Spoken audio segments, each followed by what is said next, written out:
Hi everyone, welcome back. We are trying to solve questions of UPSC 2023 Prelims General Studies Paper 1. We'll solve question number 22. You are requested to first pause the video and solve the question by yourself. After that, see how we are approaching the question.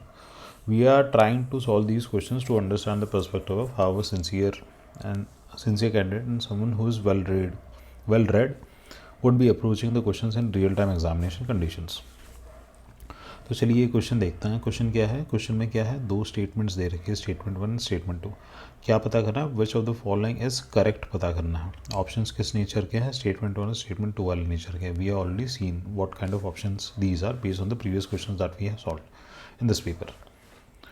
तो अब देखते हैं statement 1 क्या है. In the post pandemic recent past many central banks world wide had carried out interest rate hikes. Okay, statement 2 देखते हैं. Central banks generally assume that they have the ability to counteract the rising consumer prices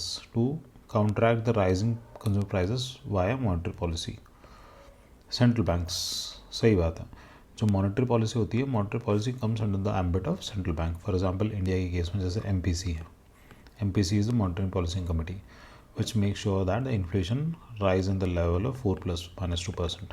And if it is not in the level of 4 plus minus 2 for 2 consecutive quarters, then MPC has to give a justification regarding this and what are the steps that it is going to take in future so as to ensure that inflation remains within this range. तो ये statement 2 तो 100% सही है. अब statement 2 100% सही है हमें पता है, तो फिर ये सी वाला जो ऑप्शन है आपका कट गया, क्योंकि मॉनेटरी पॉलिसी जो है वो आपके सेंट्रल बैंक के एम्बिट में आती है, जैसे भारत में RBI के एम्बिट में आती है. तो आपका सी कट गया. अब स्टेटमेंट्स को वापस पढ़ते हैं. पहला स्टेटमेंट क्या है? In the post pandemic recent past. Post pandemic की बात कर रहा है. Many central banks world wide had carried out interest rate hikes. Central banks ने world wide interest rate hikes किए थे. तो हाँ किए थे, क्योंकि ये न्यूज़ में था काफ़ी टाइम तक. If you have been following the news, तो उससे क्या होता है, अगर आप न्यूज़पेपर्स वगैरह पढ़ते हो तो एक जो ट्रेंड चलता है ना, वो आपके दिमाग में फिट होता जाता है कि न्यूज़ किस हिसाब से फ्लो हो रही है. इंटरेस्ट रेट कहीं पे बढ़ रहा है, कहीं घट रहा है. जैसे यूक्रेन का वॉर अभी हुआ है तो उसके क्या इम्प्लीकेशंस हैं, वो सब. तो यहाँ पे we know that yes, central bank of many nations had undertaken interest rate hikes. Interest rate hikes क्यों किए थे उन्होंने? क्योंकि पहला तो उनको इन्फ्लेशन को कम करना था, और सेकंड क्या था, किसी भी देश में अगर आप इंटरेस्ट रेट को हाइक्स करते हो ना, तो वहाँ पे लोन लेना बिकम्स एक्सपेंसिव फॉर पीपल. तो लोग ज़्यादा पैसा नहीं लेंगे तो ज़्यादा खर्च नहीं करेंगे, और इसके अलावा डिपॉजिट्स बिकम अट्रैक्टिव. तो जैसे यूएस में अगर जो इंटरेस्ट रेट्स है बढ़ गए, फॉर एग्जांपल सपोज कर लो पहले 5% था, अब 10% हो गया. अब अगर 10% हो गया तो लोग क्या करेंगे, बाकी जो देश है, बाकी देशों से वो पैसा कहाँ जाएगा? यूनाइटेड स्टेट्स में जाएगा, क्योंकि अब उन्हें उसी पैसे पे 10% इंटरेस्ट मिल रहा है. तो even the savings becomes more attractive in that case. तो हाँ, स्टेटमेंट 1 सही है. ऐसा हुआ था, पोस्ट कोविड इंटरेस्ट रेट्स बढ़ा दिए थे. ठीक है, इसलिए फ्लाइट ऑफ कैपिटल भी भारत से हुआ था. That was an major issue कि जितना FDI भारत में आया है, जब कोविड के बाद थोड़ी रिकवरी हो रही थी तो FDI वापस जा रहा था. FDI नहीं, मतलब FIA स्पेसिफिकली ले लो, जो ज़्यादा वॉलेटाइल होता है. अब देखते हैं दोनों स्टेटमेंट्स में रिलेशन है क्या. स्टेटमेंट 2 क्या है? Central bank generally assume that, हाँ सेंट्रल बैंक के पास ही पावर होती है monetary policy.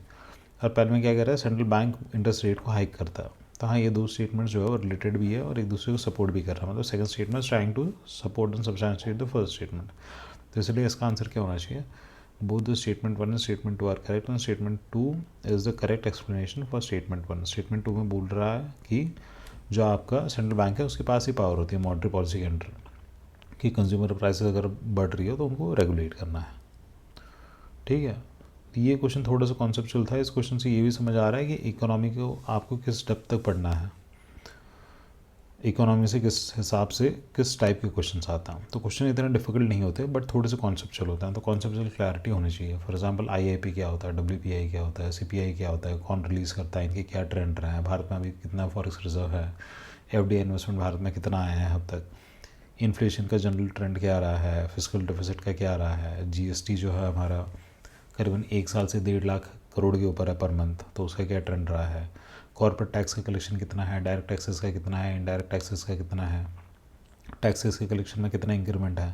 For example direct taxes जो है that is more than indirect taxes now in terms of growth. अगर हम देखें तो इन टर्म्स ऑफ ग्रोथ या फिर बजटरी जो एस्टिमेट था, फॉर एग्जांपल बजट में जो एस्टिमेट था इनडायरेक्ट टैक्स कलेक्शन का 10%, 10.5% ऑफ जीडीपी था, 11.5% of GDP, but as of now नवंबर के हिसाब से जो रिवाइज एस्टिमेट है उसके हिसाब से we have collected only 5% of GDP नहीं था शायद, यहाँ पे जीडीपी को वर्ड हटा देंगे, बट जो भी गोल था हमारा उसका 5% हमने कर लिया।